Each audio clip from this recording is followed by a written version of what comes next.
Breaking news from TikTok, the social media app, saying it is in the process of restoring service after going dark for more than 170 million American users late last night. In a statement, the company says President-elect Trump gave it the clarity that service providers would not be penalized. Congress passed the bipartisan bill last April that led to a current banning of TikTok, but it was Trump who signed an executive order, you'll remember, in August of 2020 to step up pressure on the Chinese-owned app to sell to an American company. Now, Trump is saying he wants the U.S. to have a 50% ownership stake between ByteDance or new owners. Joining us now for more on this, cybersecurity and data protection expert Caitlin Sarian.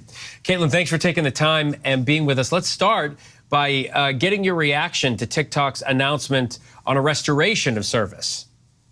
Yeah, I mean, I've been in shock for the last 48 hours. I was in denial. And then last night when it went out, I was in shock and I just kind of stared at my phone.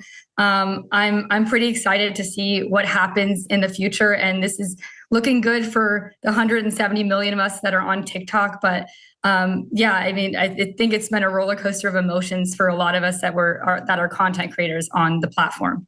So online, you are known as Cybersecurity Girl. You create content specifically educating your viewers on topics like data protection and privacy, things of that nature. Congress and the Supreme Court say this is a national security risk, not necessarily just TikTok, but apps owned by foreign adversaries or companies that are from a foreign adversary. Do you believe Americans' information is really at risk here?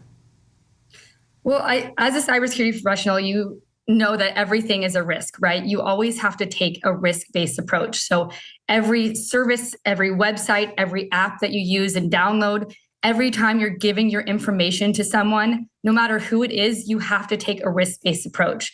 And for me personally, when I heard back when TikTok was going to partner with Oracle and try to move their services over to the US, I think this was 3.5, almost 4 years ago now, I started feeling more comfortable going on the platform. So before I actually didn't go on the platform, I took that risk-based approach. I said, I don't feel comfortable giving my data to China at that moment in time. When I heard that TikTok was starting to partner with Oracle, I decided, hey, my risk-based approach it's okay because I feel like my purpose is bigger and I'm going to be able to reach a larger audience. And that was my risk-based approach. But every single individual has to take that approach, no matter if it's TikTok, whatever app you're using, and just knowing who you're sharing your information with, there's always a risk, especially when it comes to China or other foreign adversaries as well.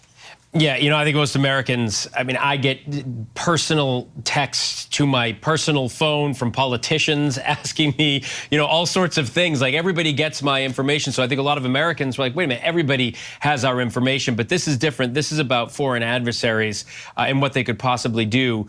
You worked at TikTok, right? I want to know if you think, could you ever imagine a day when we'd be at this point? No. And again, TikTok was always about inspiring creativity and bringing joy. So I actually started my TikTok, and then ironically, I got my job at TikTok from my TikTok. So I grew really well on TikTok for about a year. And then I applied to a job at TikTok because I was so passionate about their mission. And it completely changed my life. And I know it's completely changed so many of my friends around me life. It impacts so many small businesses. It's unbelievable.